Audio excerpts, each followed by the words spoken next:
Yeah, so I can say all of those kind of blessings to realize the big dream that I really wished for. Yeah. So you joined Moi Forces Academy, Mombasa. It's boarding, right? Yeah. But it's not far away from home. Yeah, it was boarding. However, I started as a day scholar. Okay. Yeah, Did so they have day scholar option? They had a day scholar option, and boarding during that time. Yeah. So I did till Form 2. That's when now had to again now paid for my boarding. Okay. Yeah, it was just school fees for a day, but realized that now we need more time in Form 2 so that we can concentrate on our studies more, have access to whatever we need. Because now you see, still in high school, we're still living that kind of Swahili setup, and what I'm telling you, which is really quite challenging. And going back to study there, it was quite not a good environment, especially now when you're in high school. Yeah. So having that opportunity now to remain in boarding, it really gave us enough conducive environment for us to focus on studies. Yeah. So when you joined the day school, how was that journey for you? Do you still face the same challenge where you can't go in the evening and do some assignment or, revise or check out some, what you have learned throughout the day? That present another challenge now in high school? No, what I can tell you, my high school, I think, I told you I realized myself from standard 6. Okay. That's when I started kind of putting myself together and saying, I need to do something for myself and for the people behind me. So in high school, I happened to be selected as the assistant head boy in Form 2. And you see that one now changed everything for me. From that time now, I had a lot of opportunities. And then in high school, I also started this, what you call a science club. So for me, the whole idea was, how can I make maximum use of the school so that I'll be able to maximize the resources that are there. Yeah. So from there, I was able to participate in various competitions. We call them mathematics competitions, science congress. So all of those things really gave me a lot of exposure in terms of projects, coming up with innovation and stuff. Yeah. And this really contributed a lot in terms of giving me a conducive environment in school. Yeah. Being a head boy, I think at some point, being an assistant head boy at some point gave me also privileges. Having good time in school, not really suffering a lot. What do you mean? What I mean is that leave alone less duties. Less duties. Sometimes special food. No, special food was the main one, because now if you go to the catering room, you don't queue lines. And sometimes you the actually top player always. Top player at the same time you could even be served well, you see. So that one was really, and sometimes you have meetings with the principal.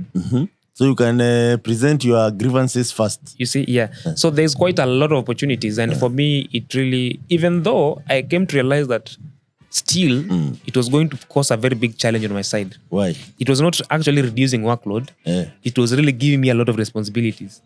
And I realized that I was really not going to have enough time for my school. You can imagine. For your schoolwork. Exactly. So you can imagine now I'm in school, I need to study. And then there's this science congress, mathematics contest I need to attend. Because they used to select people who are performing well in specific subjects that are related to the competition. Yeah.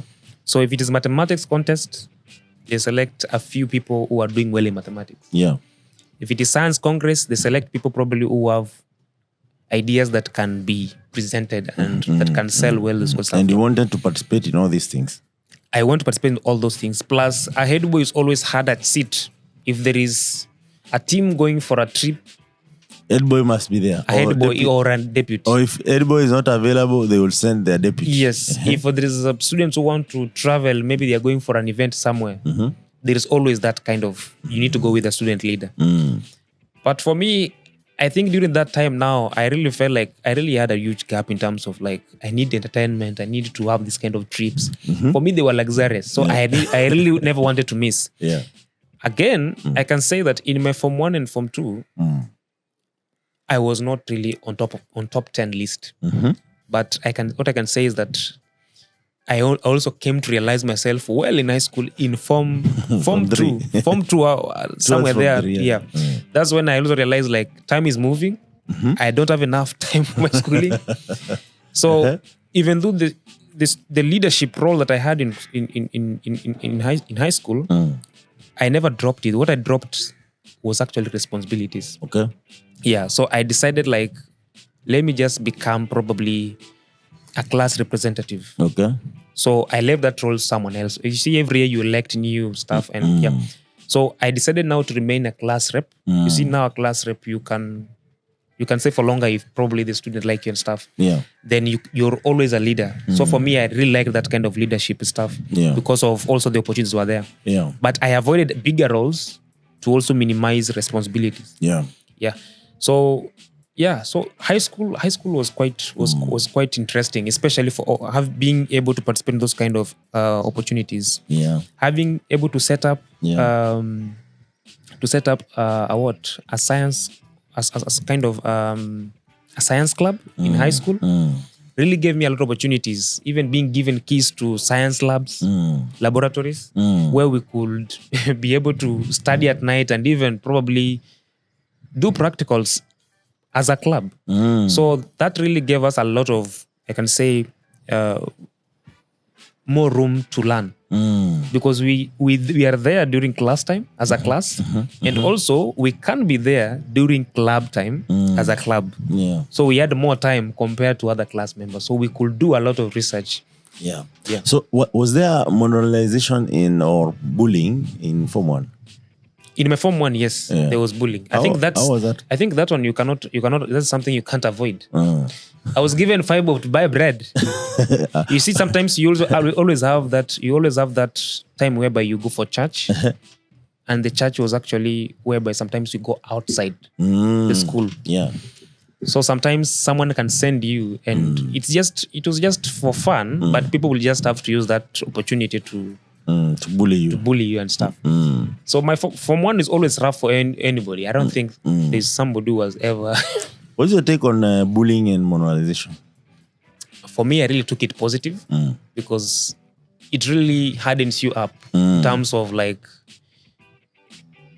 it also makes you to be sharp and also, and also tell someone that you really need to know how to fight for your rights and stuff. Yeah. But if you remain like that forever, I think it will reach a point whereby people have to fight for you. Yeah. Even in situations whereby you really don't have to. Yeah. But I think as a boy, it was really important for me to face those kind of challenges during that time. Yeah. Because it kind of posed me to the various experiences, which also made me like to face reality and that this is how the world out here is. Yeah. So I think for me I took it positive because I took it as entertainment. Sometimes you know that this is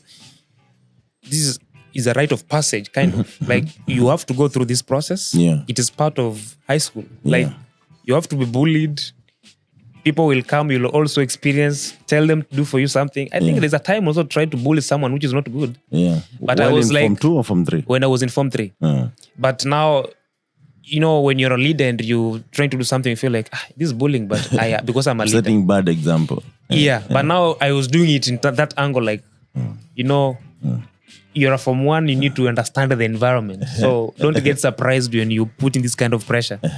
But for me, it was more of entertainment. It wasn't like I'm taking advantage of someone or something. Yeah. What did you do? No, I think I didn't really remember. It's quite a cocktail of things which happens. And sometimes you can even send someone water. Like, go get for me water downstairs. And that is it. Okay. I see. Yeah. Like you can send someone to pick for you something. Like, he's not an employee, but you have to use that opportunity because just a mono. Wash all my white shirts. Yeah.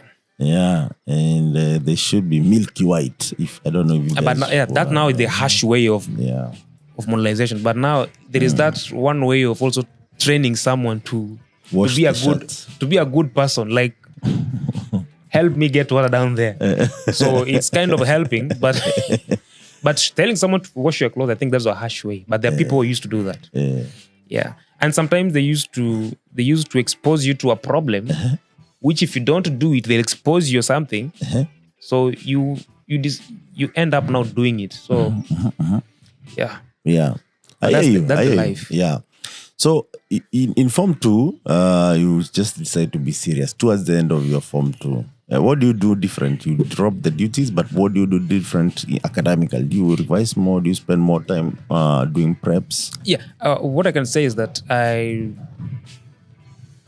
coming up with those kind of science clubs and stuff. That's when you started these clubs. Because now that one really gave me more opportunities to bring people closely who are top performers in our school. To think of, actually the main idea for science club was to bring people who we could do something to go and represent high schools, our high school, during science congress competitions.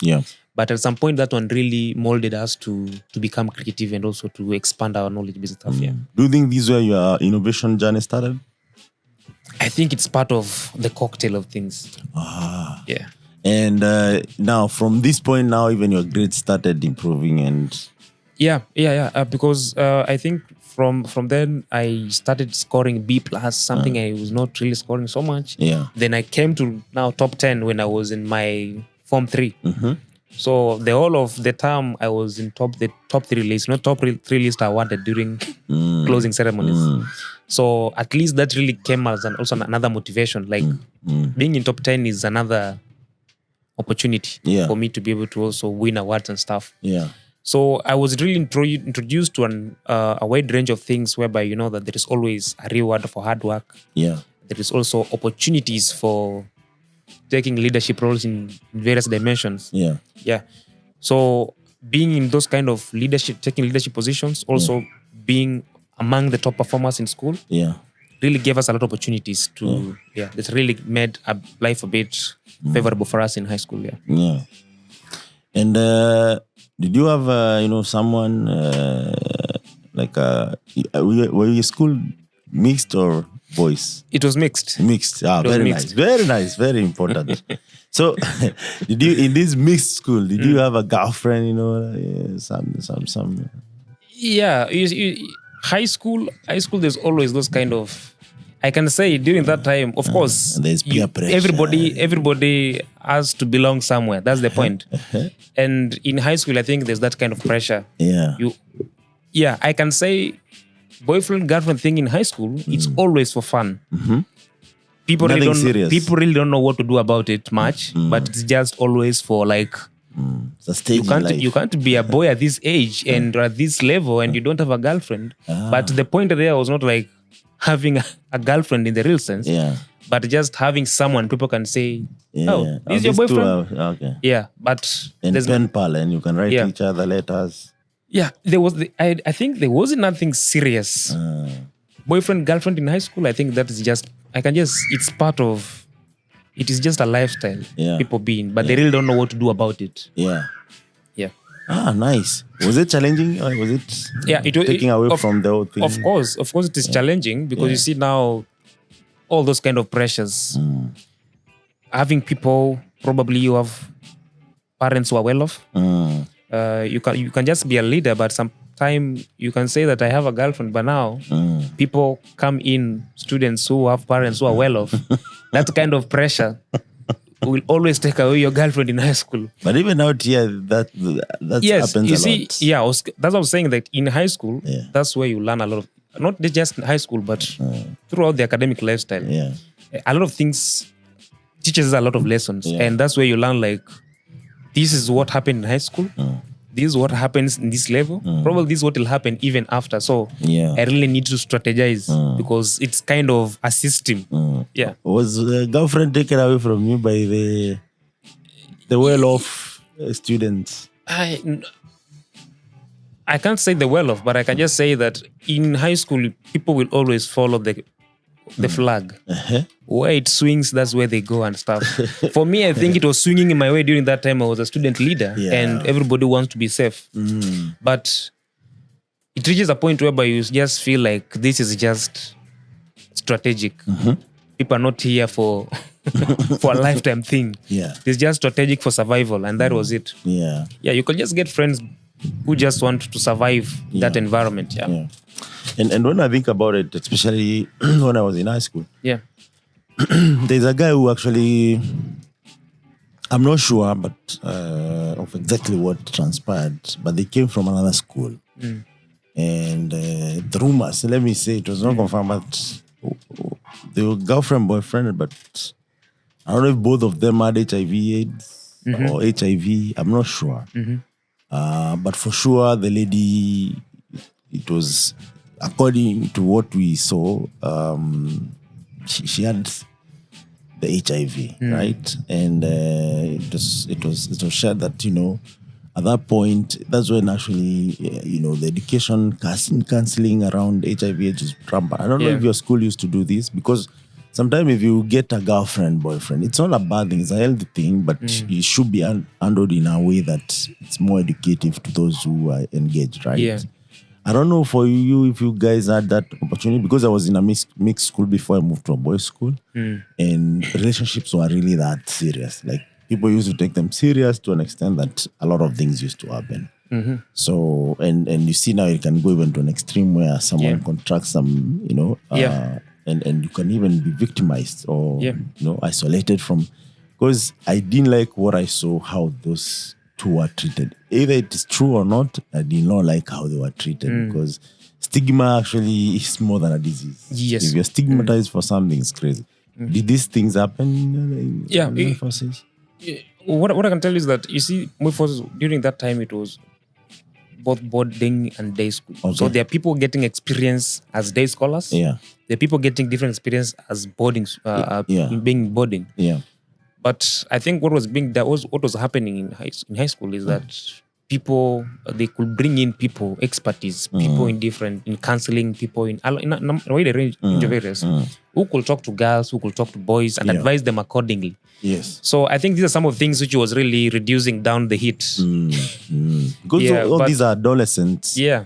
Guys, and a lot is changing in their body, and there's feelings, chemistry is happening. And it's something I think maybe we can also even talk about it, because now, coming to think of it, it's not something you're really able to control, and it's a natural process. Yeah. So all you need is education around it, sensitization around it, and I think even for us as entrepreneurs and people in the ecosystem, when we engage the next generation, it's good actually we share this openly and say, it's okay, whatever is happening, just don't mess around, or if you mess around, these are the repercussions. Just be aware, so that someone is well aware. So you finish your Form 4 and you do your KCSE. Yes. How was it? Was it easy peasy now that you're top 3? Well, I can say it wasn't that really tough. Yeah. You're prepared for 3 years. Yeah. I think KCPE, we always know that KCPE is always a little bit easier than other exams. Oh, okay. So, First timer to say that. So in high school, how you perform, you will always know that KCPE will be 20% easier, depending on how you perform. So if you perform poorly, just know you'll increase with a very small margin.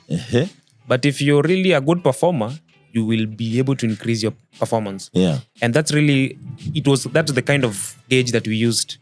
So someone who is getting an A will always try his own best, because KCPE, you might get something better if you put more effort. Yeah. But if you have a D, just know KCPE won't do much better there. What is the reasoning around this?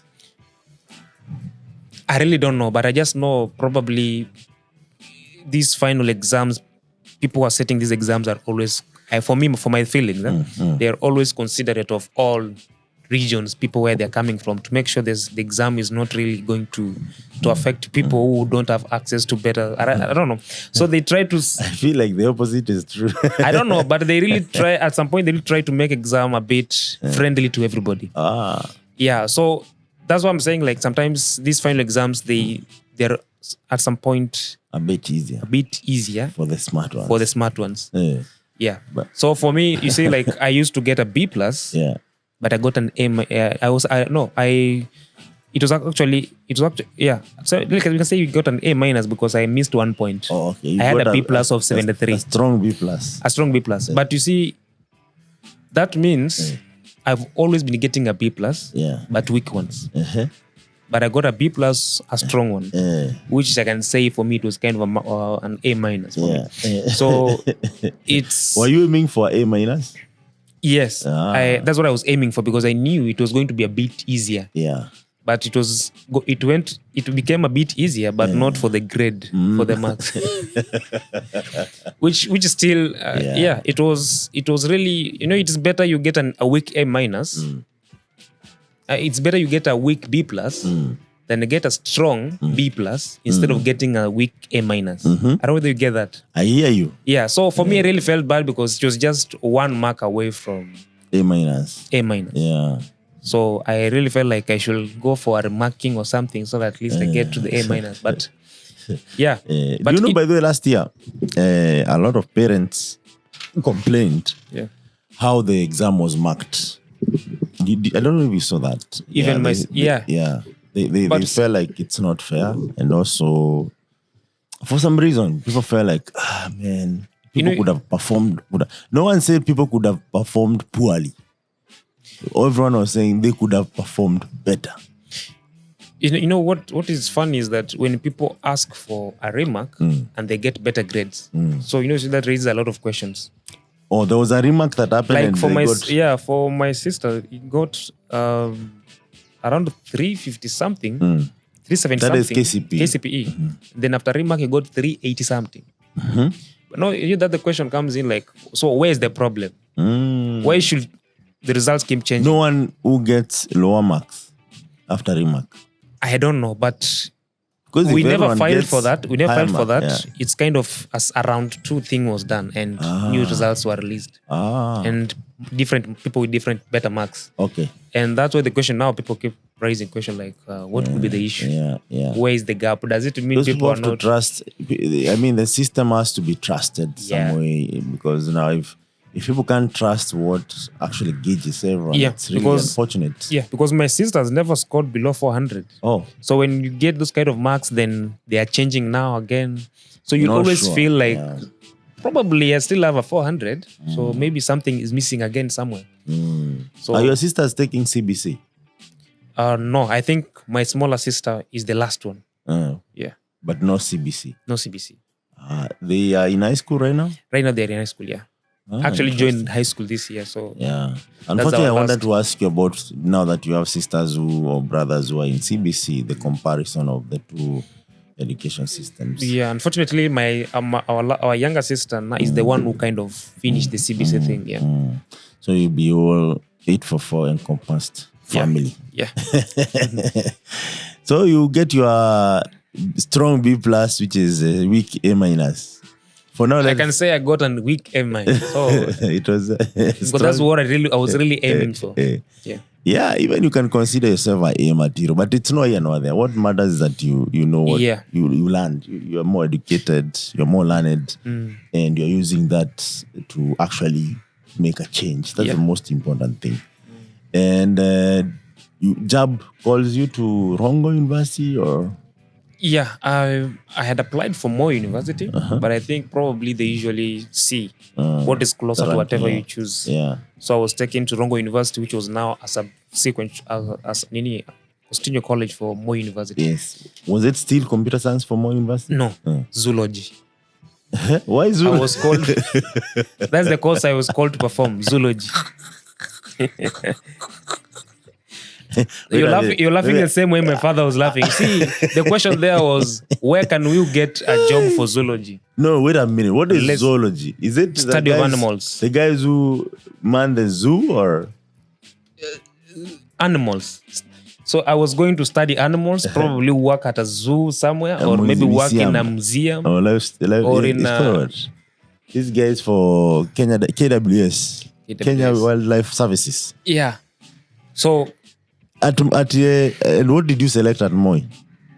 A lot of fancy stuff, but like medicine, skyrocket things. But I wanted something to do with engineering and stuff. Electrical engineering, those kind of things which are for people with A's and stuff. Not weak A minus. Not weak A minus. So those people were lenient enough to take me something closer to where I wanted to go, but maybe they thought I really liked sciences, and but that was really far. I haven't moved away from zoology. Yes. Plus, again, I think probably they checked my high school stuff. Nothing to do with the computer was there. Probably this guy was just business, history. See, You didn't do physics? I did physics by the way. No, I did physics. Did you do chemistry? I did chemistry. Did you do math?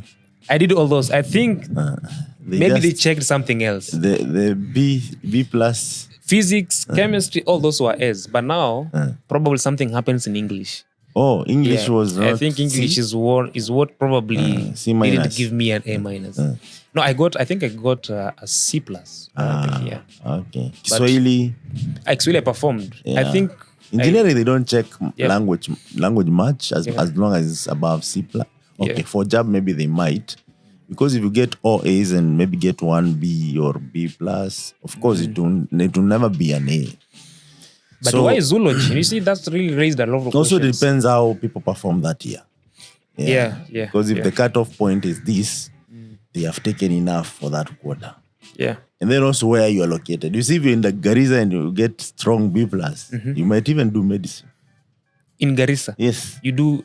Because there are some places where for sure you know this environment is harsh. Why should but why can't they take us to Garissa to do our course of choice? I'm not sure, but to see, think of it this way, and it's good you're having this conversation. And maybe one of these days I might host someone from. Now it's not called JAB, but there's another organization. KUSIP, or you hear now even it's crazy, man. So one of the things, and I didn't know this. Even me, I had some weird question around why this. But think of it where you need every religion to have a doctor or an engineer or. All these, even a zoology guy. Yeah. So you need to divide those opportunities equally so that you don't have doctors coming off from Nyali or from Likoni or from Kisauni. Yeah. So that presents a challenge that what if these guys are not willing to relocate? All right? Or if you send some of these guys in some places, it will not be where they're used to. Right? But if someone is from Mandera or Wajir, they're more familiar with the problems in that region. So if they become a doctor, when you set up an hospital there, the chances of them running this successfully is high. Yeah. You get that? I get it. So it's a matter of that. And I think it was passed with either in the parliament or constitution. Even way before, there used to be a quota system. Okay. So as much as you're taking A's for medicine, consider marginalized communities, which actually maybe someone attends school wherever they can, or maybe from midday, and are comparing to someone who actually maybe is in the boarding school or in the private school. So there's some logic around it, and I think it's supported by science and the law of the country to ensure that it's all balanced. The same way you said you got 325, but the scholarship was offered for 400 guys. Yeah. But maybe even when these guys reconvened, they realized, this chief, with all the challenges, he could manage 325. But he has been getting 299. You get those. So if we give this guy an opportunity, there's some potential. And you see, maybe most of the time they were right. 100%. Considering what you're doing right now. So I think that's the basis of that. But I've just broken it down. But I'm sure there are even laws that support the quota system. Yeah. There's a policy, schedule, university schedules that come with it. So you get zoology. That was JAB, right? Yeah. At Rongo. Rongo is in the border of Tanzania and Kenya, or towards the border? I think it's between Kisii and Migori. But that's all the way. Yeah. Never been to Rongo. I just hear people. Yeah. So, but the good thing is, it also took me closer to where we stayed. Home. Yeah. So it wasn't that really bad. Yeah. And when you got there, did you do zoology maybe at least for a year or?